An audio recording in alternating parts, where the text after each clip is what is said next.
Boa tarde, pessoal. Pessoal, não estou vendo vocês. Se eu também não ouvir, vai ser bem complicado. Boa tarde, pessoal. Agora sim. Bom, primeiro, agradecer a oportunidade de estar aqui falando com vocês, compartilhar um pouquinho do meu dia a dia e, com isso, com certeza, fazer com que vocês também ajudem outras pessoas, convivam com outras pessoas com deficiência. Eu vou falar mais especificamente da deficiência visual, mas tudo que eu vou falar aqui, outras pessoas com outras deficiências também compartilham muita coisa em comum, né? Pode passar o primeiro slide. Tá minha apresentação aí, é exatamente tudo que falou, e eu só quero reforçar uma coisa. Vocês vão perceber que não tem na minha declaração ali herói, né? Porque as pessoas têm isso de que porque eu trabalho, porque eu saio de casa, porque eu viajo, as pessoas chegam assim, nossa, você é um herói. Não, eu não sou um herói, eu faço as mesmas coisas que qualquer pessoa faz. Eu trabalho, eu pago conta, eu atraso conta, né? Mas, então, eu não sou herói. Não é porque à noite eu coloco uma fantasia e saio batendo em bandido que vocês vão me chamar de herói. Não é assim que funciona. Né? A gente deixa isso para o demolidor. Tá? Pode passar, próximo slide. Então, uma agendinha, né? Da onde viemos, onde estamos, para onde vamos, o que comem, como se reproduzem, hoje no Globo Repórter. Tá?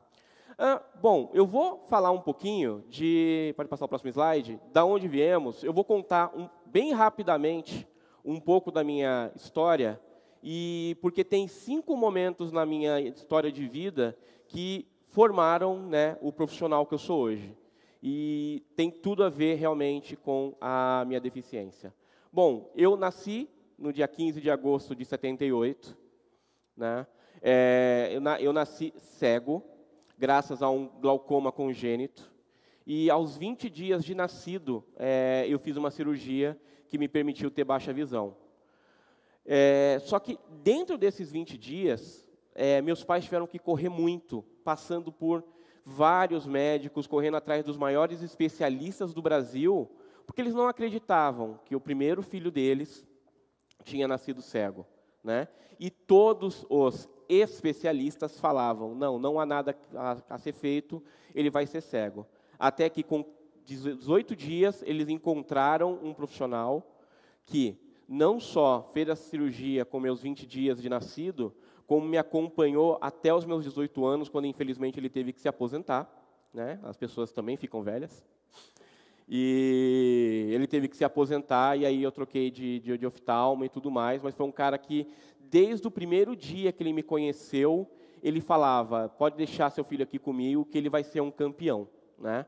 Então, a primeira lição que eu aprendi nisso é que não confie na palavra do primeiro especialista. Né? O primeiro especialista vai falar que não dá para fazer, ou que é muito difícil, e a gente trabalha numa área que o André colocou muito bem. Cara, a gente cria coisas. Então, assim, eu concordo, pode não ser fácil de fazer. Talvez aquela solução que a gente vai dar não caiba dentro do prazo que a gente tem, mas a gente nunca pode falar que algo não dá para ser feito. Né? Então, a primeira lição que eu tive foi esses 20 dias de nascido, dos meus pais não terem decidido aceitar, né, aquele problema, simplesmente porque um especialista falou, eles continuaram procurando alguém que estava disposto a topar aquele desafio. Cresci como uma criança normal, com deficiência visual, extremamente curioso, né, adorava visitar meus tios e minhas tias e derrubar vasos, e aprontar mil, porque era muito curioso, queria saber o que estava acontecendo no mundo ao meu redor, já que eu nunca enxerguei de longe, eu sempre tinha que me aproximar e tocar nos objetos. Até que, com 4 anos, uma TV de tubo caiu em cima de mim, ficou só 2 bracinhos e 2 perninhas balançando. Foi hilário, né? Mas, beleza, entrei na escola. Eu sou de uma família bem humilde, então a gente nem sabia que existia escola especial, que existia escola que era para crianças com deficiência frequentar. Entrei numa escola normal e comecei a ter aulas, e a professora chamou minha mãe para conversar. E falou, olha, mãe, seria melhor você tirar ele da escola, porque ele não vai conseguir acompanhar as matérias junto com os outros alunos. Só que a professora, uma pessoa que o trabalho dela é ensinar e incentivar as crianças a serem alguém no futuro, não tomou o cuidado de me tirar da frente dela, da minha mãe, para falar isso. Ela falou na minha frente, né? E eu lembro que eu fiquei chateado, fiquei cabisbaixo na hora, e no caminho para casa, minha mãe, mesmo com toda a simplicidade dela, ela olhou para mim e falou, olha, nunca deixe ninguém te dizer o que você pode ou o que você não pode fazer. A única pessoa que consegue determinar isso na sua vida é você mesmo, né?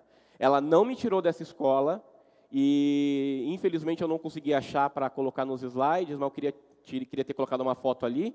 Mas em toda a minha carreira escolar, eu nunca tive uma nota vermelha, né? Então, isso é verdade. Ninguém pode dizer aquilo que eu posso ou que eu não posso fazer.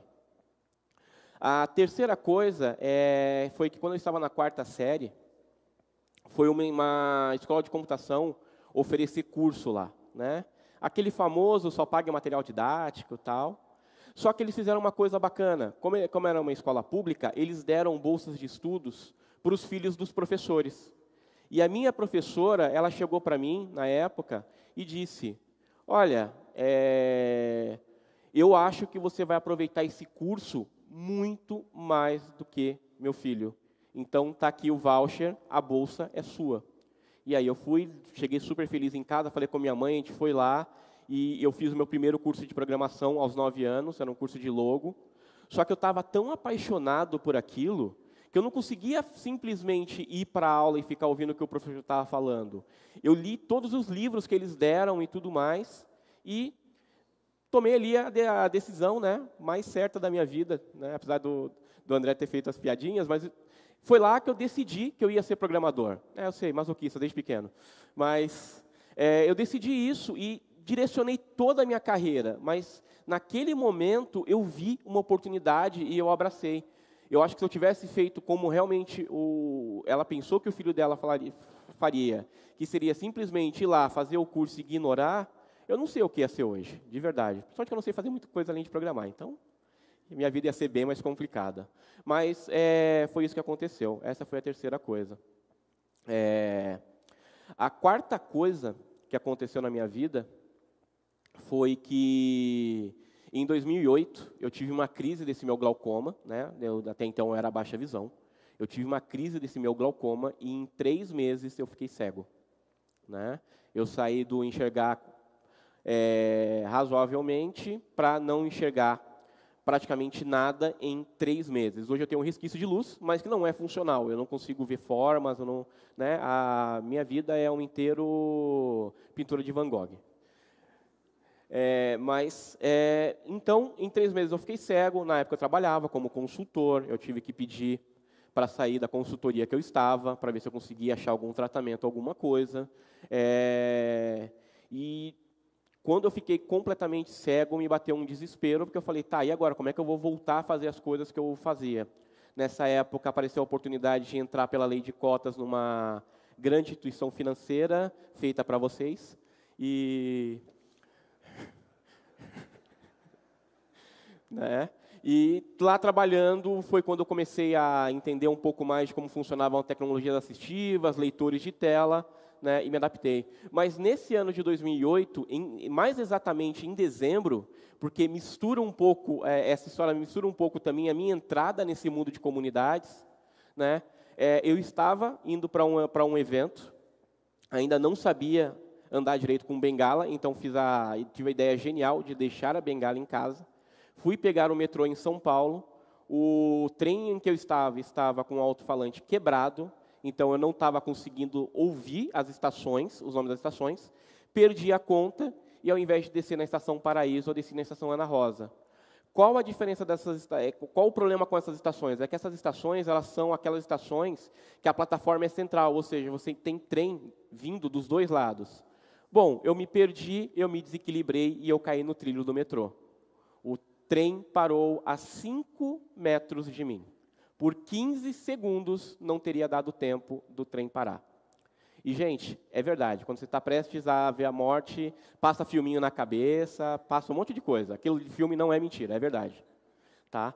Mas isso me mostrou, na verdade, o que mais me marcou nesse dia foram as coisas que já tinham passado, mas era quanta coisa eu ainda queria fazer, né, e que eu não tinha feito ainda. Então, isso foi um choque de realidade que eu tive na minha vida, e foi por isso que eu comecei a entrar, e aí eu não desisti. Mesmo assim, mesmo tendo acontecido isso, eu ainda fui para esse meetup, na época não tinha nome de meetup, mas porque foi em 2008, mas eu mesmo assim ainda fui para esse evento, e desde então não larguei mais a comunidade, e aí teve o quinto e último ponto, que foi um belo dia, eu estava dando uma consultoria, e me chega um e-mail da Microsoft, dizendo que eu havia sido nomeado como Microsoft MVP.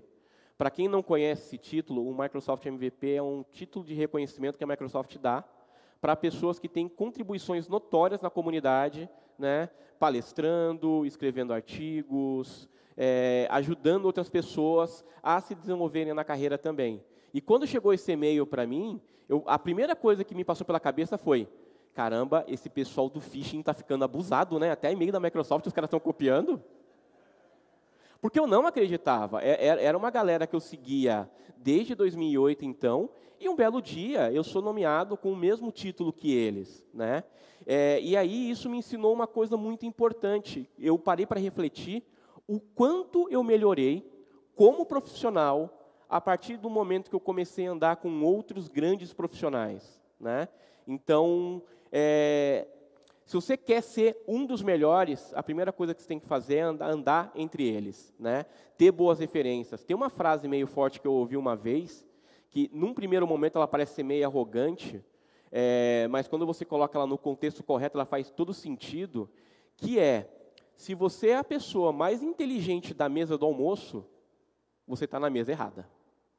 Né? Você está sempre procurando ter ao redor pessoas que conseguem agregar na sua vida. E não é só do ponto de vista técnico, né? Minha namorada é uma pessoa que, eu brinco que eu peguei todo o lado racional da relação e ela pegou todo o lado humano da relação. Ela é uma pessoa que tem uma empatia incrível e eu aprendo muito com ela, né? Então, a gente tem que ter próximo da gente pessoas muito boas e pessoas que todo dia vão ajudar a gente a ser um ser humano melhor, né? Isso foi um resumo até aqui desses 5 pontos que me marcaram, e para vocês conhecerem um pouco do meu dia a dia, que é o próximo slide, por favor. Bom, essa eu vou ficar um bom tempo falando, porque como é que é o meu dia a dia como programador, já que eu estou num evento de programadores? Bom, gente, é igual ao de vocês, só que eu não enxergo. Ponto. Tá? Existem sim algumas diferenças, brincadeira. Tá? A primeira delas é que eu uso tecnologias assistivas, eu uso leitor de tela. O que é um leitor de tela? Né? É um software, apesar de que em algum momento da história isso já foi um hardware, mas isso hoje é software, que ele faz o seguinte: ele intercepta tudo aquilo de texto que está sendo exibido na tela, né? Então, seja ela a tela do computador ou a tela do meu smartphone, e converte esse texto em voz, né? Então, existe uma voz sintetizada, né? Eu até queria que fosse um anãozinho que estivesse dentro do celular, mas não é. Existe uma voz sintetizada que transforma aquele texto em áudio e eu posso escutar. Tá, beleza, senhor Alexandre. E mouse? Tá, mouse eu não uso. Na verdade, eu não entendo nem por que vocês usam mouse, porque vocês estão com as duas mãos no teclado digitando, aí vocês querem salvar o documento no Word. Vocês tiram a mão do teclado, vocês pegam o mouse, vocês ficam meia hora procurando o cursor do mouse que se esconde, e depois clica. Deve ser por isso que o nome é rato, né? Vive se escondendo. Né? Mas, então, eu uso muitas teclas de atalho, e o próprio leitor de tela, ele também tem alguns recursos interessantes, que é para eu ler um texto linha a linha, eu ler um texto palavra a palavra, caractere a caractere. Eu consigo mudar a forma com que ele lê os símbolos. Então, eu estou lendo um texto, eu estou lendo um e-mail, eu não preciso ler que ele fala, bom dia, exclamação. Tudo bem com você, interrogação. Não, eu estou lendo um e-mail, né? Que ele leia simplesmente o texto para mim. Agora, quando eu estou programando, um ponto e vírgula faz diferença. Um parênteses que eu não fechar faz diferença. Né? Então, eu consigo mudar isso daí. Tem vários recursos interessantes. Só que eu tenho algumas desvantagens em relação a vocês, que é por isso que eu trabalho com leitor de telas numa velocidade alta. E qual é essa desvantagem? Quando vocês estão lendo um bloco de código, você consegue visualmente olhar onde o código abre e onde o código fecha. Ah, eu estou abrindo chaves aqui e fechando aqui. Então, esse bloco está junto, né? Ah, eu estou abrindo a classe aqui e fechando aqui. O leitor de tela, ele lê para mim linha a linha. Então, eu preciso montar todo esse contexto do código na minha cabeça para entender o que está acontecendo, né? Eu brinco que eu sou o compilador do compilador. Né? Antes de compilar, eu falo, vai dar pau. Ah, mas por que você está compilando se vai dar pau? Não, só para ver se vai, só para divertir mesmo. Né? Mas isso desenvolveu muito a minha memória, porque eu não falei, mas quando eu tinha baixa visão, eu não conseguia enxergar a lousa, obviamente. Então, como é que era meu dia a dia na escola? Era a professora preenchia um lado da lousa, quando ela ia para o outro lado da lousa, eu ia para aquele primeiro lado, lia tudo e voltava e escrevia no caderno. Aí ela terminava o outro lado e assim ia, até que eu fui descobrindo alguns outros recursos e tudo mais, e até um dia que eu desisti de copiar também. Mas, enfim. Mas isso desenvolveu muito a minha memória. E vocês sabem por que a memória da pessoa com deficiência visual é melhor do que a pessoa sem deficiência visual? É que o nosso cérebro grava em TXT, não em JPEG.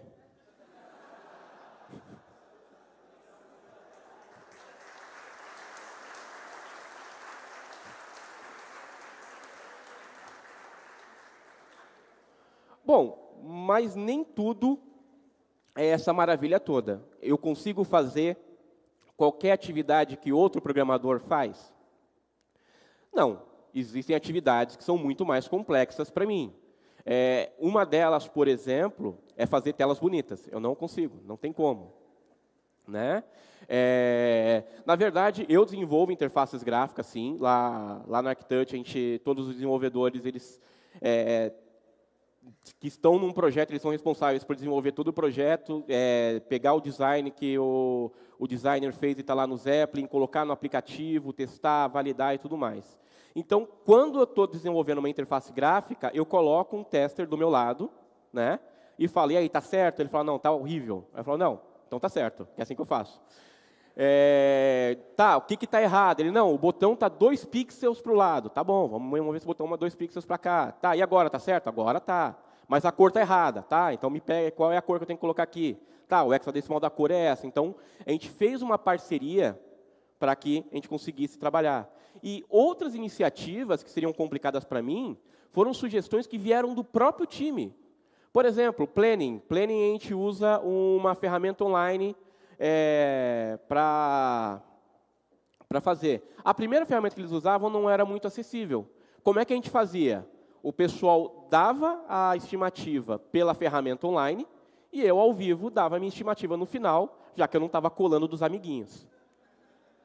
Né? Mas hoje a ferramenta que a gente usa é acessível, eu estou usando, legal. E na nossa primeira retrospectiva, foi bem interessante, porque todo mundo colocou, né, pontos positivos e pontos a melhorar, que foram bons e pontos a melhorar, e a gente tinha que votar nos pontos a melhorar que a gente escolhia para ter ações para serem desenvolvidas para a próxima sprint. E aí veio a sugestão do nosso próprio Delivery Manager, que foi, ao invés de eu ser o primeiro a dar os votos, eu fui o último, porque como todo mundo leu as outras opções antes de mim, quando chegou na minha vez, eu já sabia no que eu ia votar. Então, essa interação com o time é algo muito importante.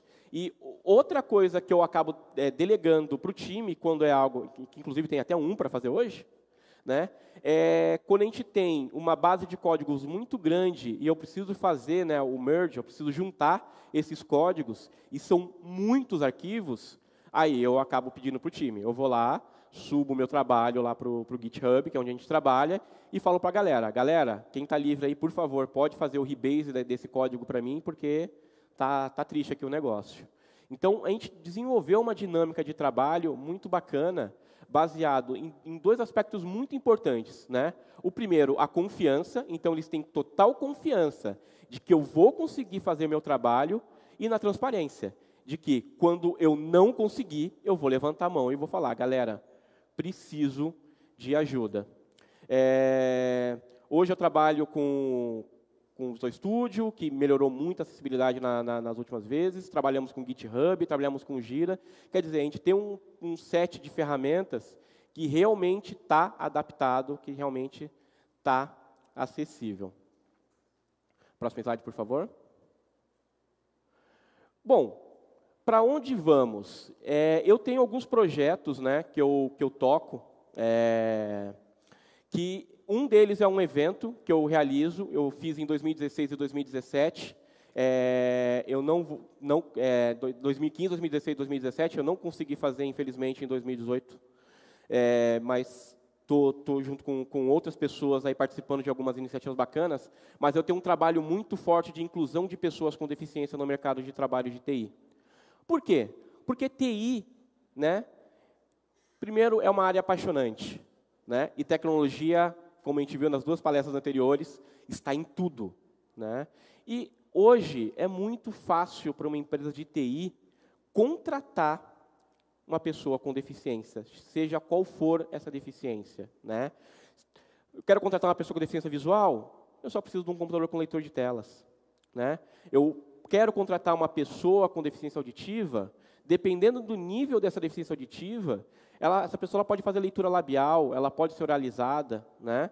E se não, quem sabe a empresa não pode ter realmente também ali um curso de Libras para o time que vai trabalhar com ele. É muito fácil de fazer isso. Hoje os prédios praticamente eles já seguem uma arquitetura que permite que um cadeirante, né, trafegue livremente pelas baias, que utilize o banheiro e tudo mais. Então, não tem mais uma desculpa de que é difícil incluir, né?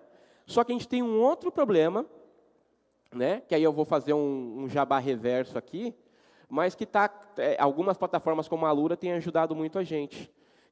Outra desculpa que as pessoas têm eu quero contratar pessoas com deficiência visual, quero contratar pessoas com deficiência auditiva, só que eu não consigo achar pessoas qualificadas.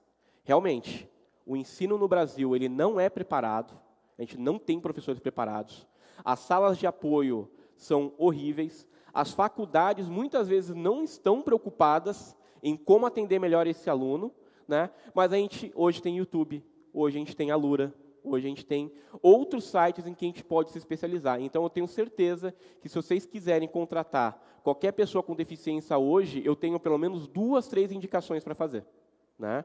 Isso é uma coisa que está mudando, é a segunda coisa. E a terceira coisa, que por trabalhar hoje numa empresa americana, eu estou começando a criar coragem, mas eu já venho palestrando em vários eventos pelo Brasil, mas eu coloquei um desafio para mim para o ano que vem de começar a dar palestras em eventos internacionais também. Então, é uma coisa que eu quero muito, porque eu recentemente estive conversando com um gerente de produtos da Microsoft no Canadá, e eu vi que essa realidade da pessoa com deficiência no mercado de trabalho, infelizmente, não é uma realidade só para o Brasil, né? Não é só no Brasil que isso acontece. Então, se eu puder fazer alguma coisa, se eu puder um dia deixar um legado, é que eu comecei esse movimento de transformação, né, de mais pessoas com deficiência, de mais diversidade na área de tecnologia. Próximo slide, por favor. Eu vou fazer uma provocação para vocês aqui, né, uma reflexão, e perguntar para vocês o que te motiva, né? Por que você acorda todo dia e vai trabalhar? Por que você pega aquele seu código e você faz o melhor código possível para isso ir para a produção? Por que você estuda, mesmo chegando cansado em casa? Você vai lá ler um livro, você vai lá assistir um vídeo, você ouve um podcast a caminho do trabalho. Por que você melhora todos os dias e você quer fazer o melhor trabalho possível? Vocês podem passar para o próximo slide. Eu quero mostrar 2 vídeos para vocês que representam totalmente o que me motiva a trabalhar com tecnologia.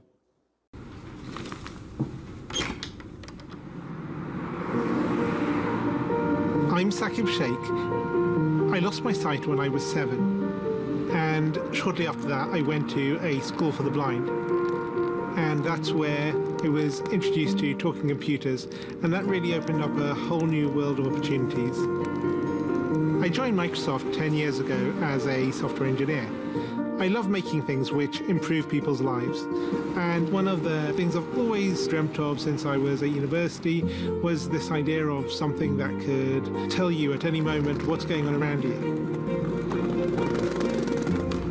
I think it's a man jumping in the air doing a trick on a skateboard. I teamed up with like-minded engineers to make an app which lets you know who and what is around you. It's based on top of the Microsoft Intelligence APIs, which makes it so much easier to make this kind of thing. The app runs on smartphones, but also on the Pivot Head smart glasses. When you're talking to a bigger group, sometimes you can talk and there's no response, and you think, is everyone listening really well, or are they half asleep? And you never know. I see two faces, 40-year-old man with a beard looking surprised, 20-year-old woman looking happy. The app can describe the general age and gender of the people around me and what their emotions are, which is incredible. One of the things that's most useful about the app is the ability to read out text. Hello, good afternoon. Here's your menu. Great, thank you. I can use the app on my phone to take a picture of the menu, and it's going to guide me on how to take that correct photo. Move camera to the bottom right and away from the document. And then it'll recognize the text. Read me the headings. I see appetizers, salads, paninis, pizzas, pastas. Hi. Years ago, this was science fiction. I never thought it would be something that you could actually do, but artificial intelligence is improving at an ever faster rate, and I'm really excited to see where we can take this. As engineers, we're always standing on the shoulders of giants, building on top of what went before. And in this case, we've taken years of research from Microsoft Research to pull this off. I think it's a young girl throwing an orange frisbee in the park. For me, it's about taking that far-off dream and building it one step at a time. I think this is just the beginning. Antes de passar ao próximo vídeo, bom, imagine o que é você conseguir descrever o mundo ao seu redor para uma pessoa que nunca enxergou, né? Detalhes que as pessoas perdem o tempo todo e que, né, fazem sentido dentro de uma situação. Então, você conseguir fazer com que a tecnologia trabalhe para melhorar ainda mais a vida do ser humano, com certeza é uma coisa que me motiva todos os dias. Pode passar o próximo, por favor.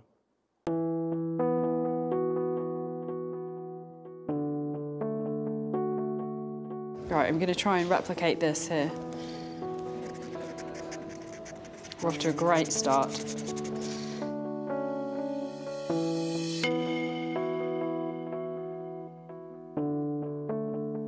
I tend to kind of just avoid doing sketching and writing now because it's not really worth it if you get something like that.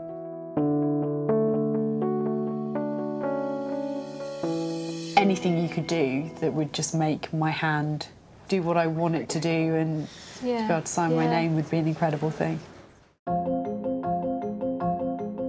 How do we even just begin to help her overcome this particular symptom of her tremors and helping her be able to regain her writing ability, her drawing ability? You know, I don't think we're ever going to get that back 100%. You know, my challenge is I mean, it's immense. Someone's made a spoon. It actually counteracts the tremors you get from Parkinson's. So the spoon actually vibrates in opposition to how your hand might be shaking, and therefore it is steady.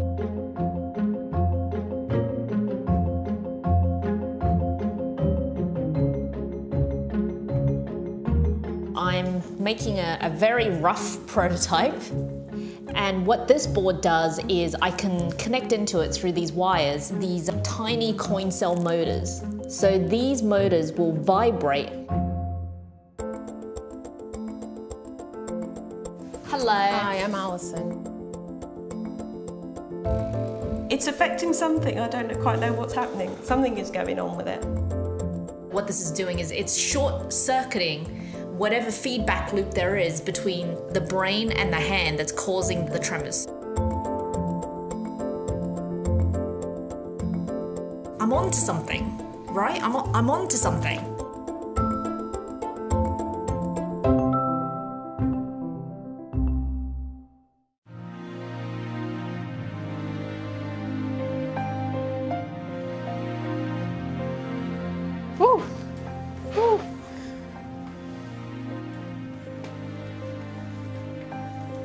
Jesus Christ.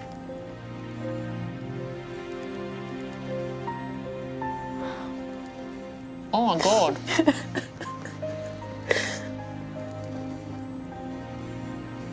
It makes me forget that I have a tremor.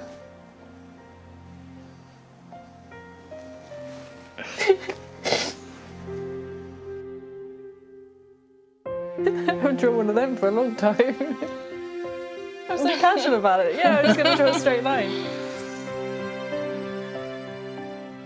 I've actually just written my name for like the first time in ages. I can't believe it. Mum, it's called the Emma. Oh, brilliant. It's got my name on it.